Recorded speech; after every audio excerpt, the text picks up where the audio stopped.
Hello! In this video I'll be discussing some of the issues and errors of previous attempts at building socialism. We also have a dedicated episode on our podcast deprogrammed to just this, so check that out too. This will span many different nations and time periods in order to cover as many interesting points as possible, as briefly as possible. Of course, I'll be providing a little context to faults when I can, as they didn't occur in a vacuum and almost all of them happened as a direct reaction to impending threats or serious difficulties that were near impossible to overcome at the time. This is by no means an exhaustive list, these are just quick examples of faults that can be learned from. Likewise, this is not an attempt at excusing genuine faults that should be rightfully condemned, critiqued, studied, and learned from. Let's get started. Competition in relevant spheres with the West. This is one of the earliest faults in my mind. This point applies more to the USSR than smaller socialist countries, but nonetheless is still a mistake. The USSR started from a position similar to that of Brazil or the Arab region. For it to get from a semi-feudal backwater to a spacefaring superpower in a few decades is incredibly impressive and a testament to the potential of planned economies. Nonetheless, the USSR was more or less forced into framing itself as the alternative to specifically American capitalism. That's an important point, by the way, not Bangladeshi, Kenyan, or Argentinian capitalism, but American capitalism. This framing itself as the competing equal of the US was a grave mistake since it immediately made the USSR seem outclassed in some regards, which is to be expected since the two nations started from incredibly different circumstances. A video to recommend on the issues with this point is this one, which you should check out. But in summary, leaning into the comparison narrative is wrong, as basically socialist countries were besieged or otherwise artificially limited through trade embargoes, sanctions, or fairly direct meddling in their internal politics. Military overspending. A secondary fault, mostly of the USSR as well, defending your borders is one thing, attempting to stay in parity with the US is another. It's completely understandable based on Soviet historical experience why they always maintained such a large and sophisticated military. The US Star Wars program, the electronic and computer embargo imposed on the socialist bloc, the formation of NATO, the list goes on and on. But in the end, this course of action did eat into the Soviet Union's ability to further improve the lives of its people and also for scientific discovery. Many of the best and brightest minds were pushed out of necessity into military development with noticeable effects. Modern research doesn't seriously indicate that this is why the USSR was eventually illegally dissolved, but it definitely played a role in the larger picture. My previous video on why the USSR fell is a good primer into the academic literature, so check that out if you're interested. Lack of economic diversity, particularly in smaller socialist nations. Many smaller socialist countries, sometimes under the advice of the USSR or on their own accord, maintained an economy with a very narrow level of diversity. Cuba was such an example, with a focus on agricultural produce, mainly sugar. Of course, this wasn't all-encompassing, but the idea was that since the socialist bloc was almost entirely allied, who cares if you didn't have, for example, oil refining capabilities on your small island? You can just get that from your ally the USSR. Sophisticated meat canning industry in Uzbekistan, unnecessary, Tajikistan has that covered. Things along those lines is my meaning. Only recently, within the past, 30 years, has, for example, Cuba begun more heavily diversifying in light of the special period. This also somewhat applied to certain smaller Soviet republics, like the aforementioned Uzbekistan with cotton, for example. This was not a rule, however, and certain countries, for example Bulgaria, the GDR, not to mention the USSR as a whole, had incredibly diverse and well-developed economies. This kind of leads into the issue of Big Brother socialist countries encouraging what they consider good strategy on other nations.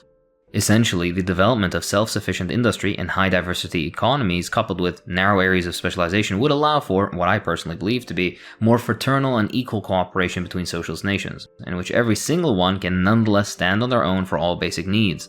This existed in one sense in the former socialist countries, but not nearly to a sufficient extent. Likewise, this is easier said than done. Paul Cockshot's How the World Works towards the end has some interesting writing on this. Not enough light industry. An issue that arose right from the start of the USSR was the divide between heavy and light industry. Heavy industry lends very well to the immediate needs of the nation as a whole, allowing for the production of heavy machinery, steel and iron, resources for infrastructure development, building materials, and of course, military technology. This is what's required to, for example, develop housing, roads, hospitals, a strong military, and almost everything else required on a national level. Light industry, on the other hand, is what's necessary for our needs as individuals, mostly. Wood products, simple home appliances, textiles, all sorts of food products, cleaning products, things for personal hygiene, amongst many other things. I'm reminded of an old Soviet professor that said to her students, "You complain that we produce Sputniks and not lingerie." Now, this sentiment is misplaced though, as the USSR did in fact produce lingerie. Though, this in essence is the divide. Although all of us can explicitly admit that the conquering of space and the development of national infrastructure is what's best, we can't ignore the fact that for many, happiness is in the small things. Beauty creams, toasters, and variety in textiles have a much larger impact on the satisfaction of a population than the fact that we built a new dam or that we have taken images of the far side of our galaxy. In hindsight, the Soviet strategy of focusing on heavy industry was right, as for example Bukharin's emphasis on light industry would have resulted in a Soviet Union with a much weaker capacity to firstly absorb the German invasion and secondly to carry the war to victory.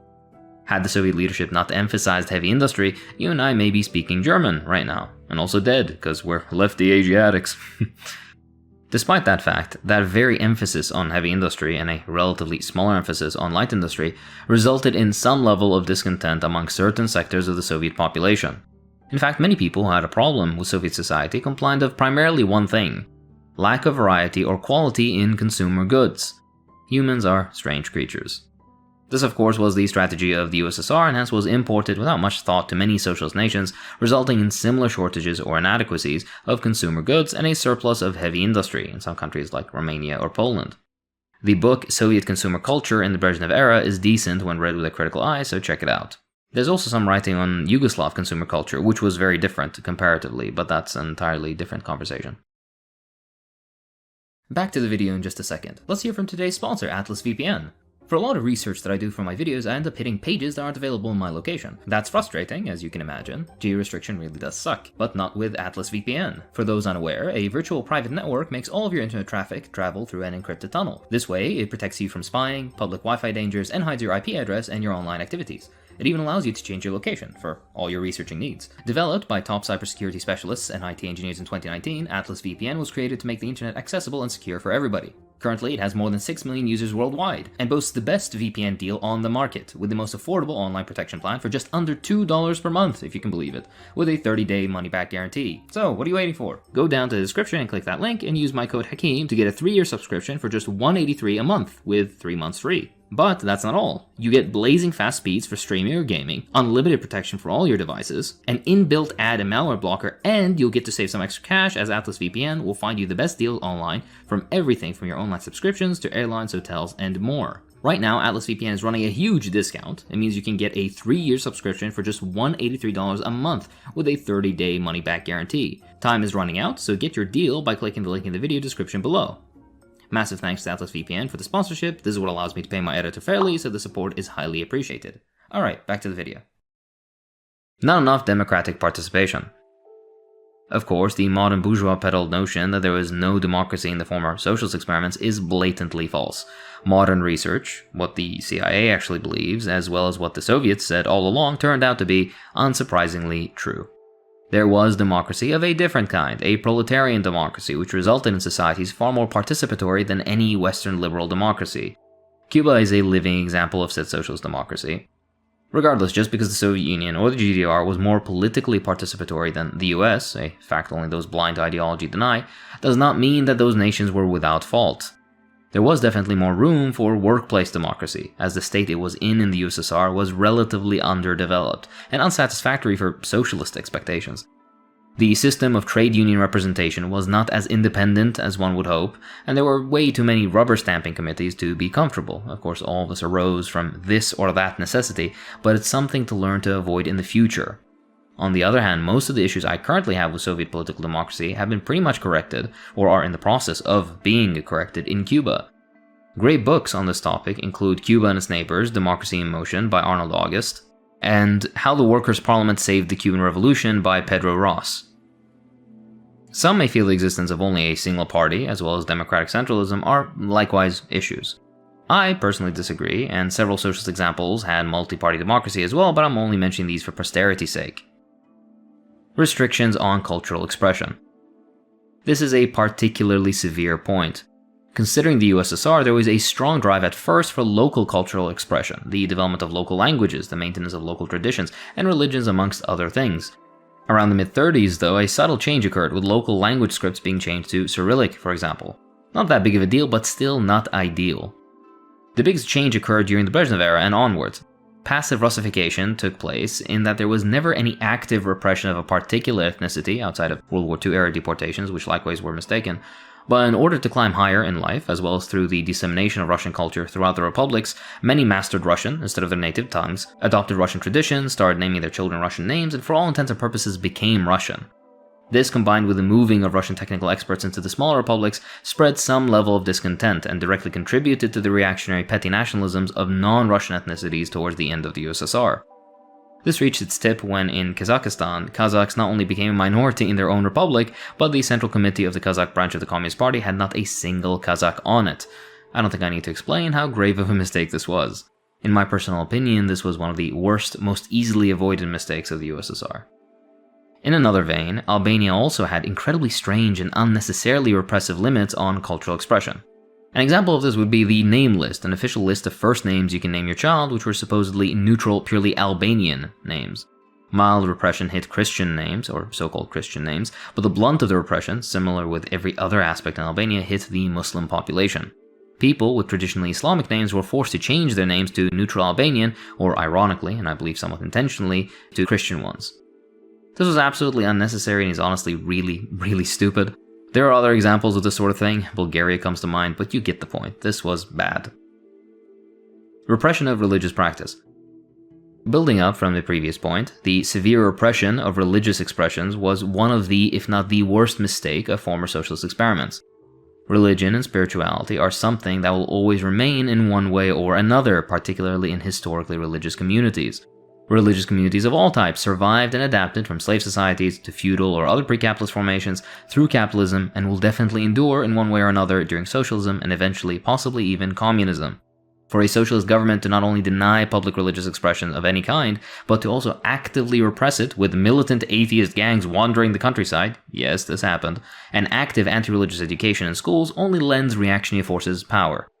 Religion is an incredibly powerful tool, and every religious tradition lends itself very well to socialist ideals if you try. If one were intelligent, they'd rather utilize religion as a driving force for participation in socialist society and wield it as a weapon against other sorts of reaction. If you don't do that, what ends up happening is that this tool will fall into the hands of reactionary forces who are highly motivated, usually well armed and supported by foreign powers, to undermine the power of the socialist state. That and also the massive discontent amongst religious populations. An often ignored aspect for local discontent in the, for example, Central Asian republics was this very issue, and directly aided those espousing petty nationalisms with calls for us being able to practice our own religion in our own country, finally.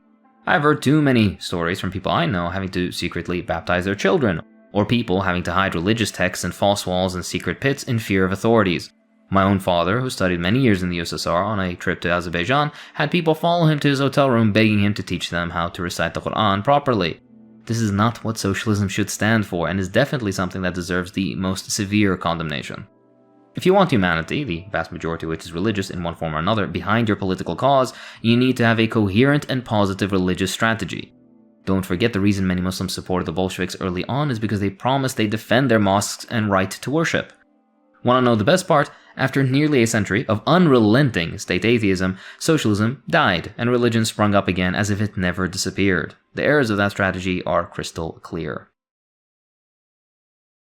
The Deportations. Another severe point of criticism, although really only affected one country, this happened in the USSR during the German invasion with a select group of nationalities, the idea being that certain reactionary sections of said populations either collaborated with the Germans, were planning on collaborating, or were under suspicion of collaborating. Now, for the actions of a few hundred of a certain population, tens of thousands were forcibly deported to other areas of the USSR. These actions were not done based on material analysis, nor were these actions absolutely necessary. The only somewhat saving grace, if you can even term it so, is the sheer barbarity of that war necessitating such actions, but still, the lesson for the future is very clear. A correct and socialist assessment of a similar situation in the future should result in a very different course of action. A book with a sobering take on this ordeal is Stalin, the History and Critique of a Black Legend by Domenico Lucerdo, which I highly recommend you read. The Purges. Now, the Purges are such an incredibly convoluted topic, and I won't go into all the complexities right now. Suffice to say, though, the common image of the Purges in the West is very, very wrong. They were not the actions of some totalitarian godman in order to consolidate power or any other of their favorite tropes. The reality of the Purges was, in fact, way worse. Essentially, a fifth column existed within the Soviet Union, and it attempted to bring down the Soviet government and basically install a military dictatorship in support of Germany. Unsurprisingly, this fifth column was supported by Germany as well as many other elements outside the USSR. The real failure on the part of the Soviet leadership was allowing a fifth column such as this to form in the first place. Not only that, but the extent of its influence was so far that it controlled vital aspects of the military, the internal security apparatus, and even the party. The very existence of this means horrible mistakes and oversights were done. Certain people were either protected from suspicion for some period, or simply the party was nearly vigilant enough in screening its members, in particular those with vital positions. This same issue reared its head towards the end of the USSR as well, when not so much of a fifth column but definitely an anti-Soviet and anti-socialist group managed to form, grow, and eventually occupy vital positions within the government, the prime example being Yeltsin. Paradoxically, active purges are good at weeding out these elements and were done since Lenin's time. How you can combine active purges with significant vigilance such that no issues like in the 30s rise again, I don't know, though. Check out the book mentioned previously for a deeper dive, as well as J. Arch Getty's work. Also look up what the purges during Lenin's time were. That was actually what most purges throughout Soviet history were like. Limitations of planning. This is a minor point that has far-reaching consequences. In the USSR and many other socialist countries, planning was done by complex calculations carried out by hand, which meant that it would take a long time to develop plans of a sophisticated level. Because of these limitations, at most, only 10,000 different units within the economy were planned for in the USSR. This amount is laughable nowadays, as a regular smartphone can plan for many times that, and modern supercomputers can plan unfathomably complex multi-year plans for entire nations.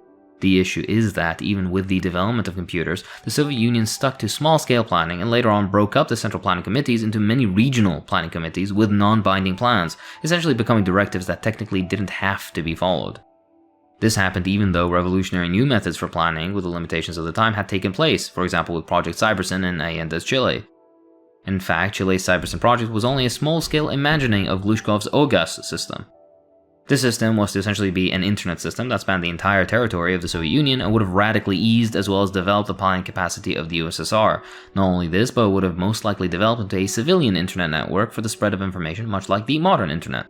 However, we are talking about the 1960s here. It never happened, partly due to an ossified bureaucracy, but also due to the sheer cost. Hindsight is 2020 after all. But I'm convinced that had OGAS been adopted, not only would the USSR still exist today, it would have surpassed the US as the largest economy on Earth even sooner than predicted. Based on 1980s numbers, the USSR was going to be the #1 economic power by the early 21st century. A good video on this topic is this one. Likewise, a deep dive into the economic calculation problem nonsense can be found here. Transitioning to a profit-based enterprise system. Among the many mistakes of Khrushchev and the Soviet administration at the time, which included regional planning committees and the selling off of the machine and tractor stations to collective farms, is the transition of Soviet enterprises to a profit-based system in order to measure productivity, rather than output, quality, or relative performance to economic plans. This created a precedent for profit over more valid criteria in certain sectors of the economy, incentivized the hiring and maintenance of managers that got the most profit and hence cultivated a capitalist mindset amongst Soviet managerial sectors. Unsurprisingly, Yeltsin was climbing the ranks during this crucial period. Two good books to read with a critical eye on this topic include Bill Bland's Restoration of Capitalism in the Soviet Union and Martin Nicholas's book of the same name. Cockshot too, again, unsurprisingly. The Ossification of Party Leadership. Somewhat linked to the previous point, the ossification of Soviet leadership was a grave error. The average age of members of the Central Committee primarily was uncomfortably high. Similarly, although to a lesser extent, this issue was also present with members of the Supreme Soviet. This is a self-explanatory point. A more frequent rotation of leadership at most levels, an age limit, and a higher percentage of the young can only do good for socialist political structures, in my opinion. The Comintern. Another very complicated point, but one I can go over quickly. The idea of coordinating party work and strategy across nations is an incredibly attractive one, but it suffers from several flaws. One dominant socialist nation might, dominate the strategy. An example of the USSR, for example, and will unsurprisingly result in some bad decisions. An example of said decision is the strange coordination of the Chinese Revolution. Such issues, as well as the post-war period in general, caused the Comintern to be abolished. Ideally, for the future, a more, let's say, horizontal form of organization can be built up, where a panel of socialist nations and parties switch out leadership and organization. This has many flaws as well, but is just an idea I'm throwing out there. Over-Bureaucratization. Unsurprisingly, a massive nation such as the USSR needed some level of bureaucracy. This is something all transitionary and socialist nations require for effective organization. But at the end of the day, when there are too many bureaucrats, inefficiencies occur and a hardened crust of them will make dynamic change more difficult. In line with Lenin's awkwardly titled Better Fewer But Better, the solutions are, well, essentially better fewer but better. Many of the former issues that existed can be fixed with modern computing, but nonetheless this is something we need to consider. The Sovietization of socialist experience. Basically what it sounds like. Almost all the issues mentioned resulted from the USSR poking in the dark for solutions as they were the first to try. Many countries followed in their footsteps even when the decisions were wrong for said countries or wrong in general. A critical re-evaluation of all things the USSR did should be done before any course of action is drawn up. There are many other criticisms to be made, but this video is getting long enough. If I didn't mention something you want to hear, either this video has dragged on long enough, or because it isn't really something to criticize. Maybe, possibly, I missed it, who knows. There are a few books I can recommend, of course, the first and foremost being Parentes, Black Shirts and Reds, which you have to read. It discusses many other issues I haven't even touched. For more detailed analysis on which flaws contributed to the illegal dissolution of the USSR, take a look at the book Socialism Betrayed and my relevant video on the topic. An interesting but old book on the early propaganda war, as well as all other sorts of sabotage and antagonism against the USSR, is The Great Conspiracy from 1946. A quick Google search will bring you the PDF. As for Soviet democracy, you can look up Pat Sloan's Soviet Democracy. Anything written by Albert Szymanski, for example, Is the Red Flag Flying or Human Rights in the USSR, Webb's book called Soviet Communism and New Civilization, or an old book titled The Soviet Form of Popular Government, which explains it at a nicely detailed level. As for planning and cybernetics, look up Cockshot's work, obviously, for example, Towards New Socialism, and Medina's book titled Cybernetic Revolutionaries. That's enough for now. If you enjoy what I do, then please consider supporting me on Patreon, it really does help. I'd like to thank my patrons, so thank you to Viton, Kelsil, Furry Beaver, Dick Wolf, okay come on, The Sebester, The Sepster, Gus Carlisle, Wyatt, Jasonian Ringu, Jack Leary, Erlen Borda, Anatole Arison, Nunya Biss, Sleuthmakers, Gary the Gary, Torin Rettig, Misling, Ray Blue, Daniel, Lena Yumin, Aprol, Neox, Saractonos, Jacob Corvinius, Kyan Barbieri, Exploding Turtle, Vanish, Gold, Blimbo, Augustus Limond, and Professional Strawberry. Thanks for watching.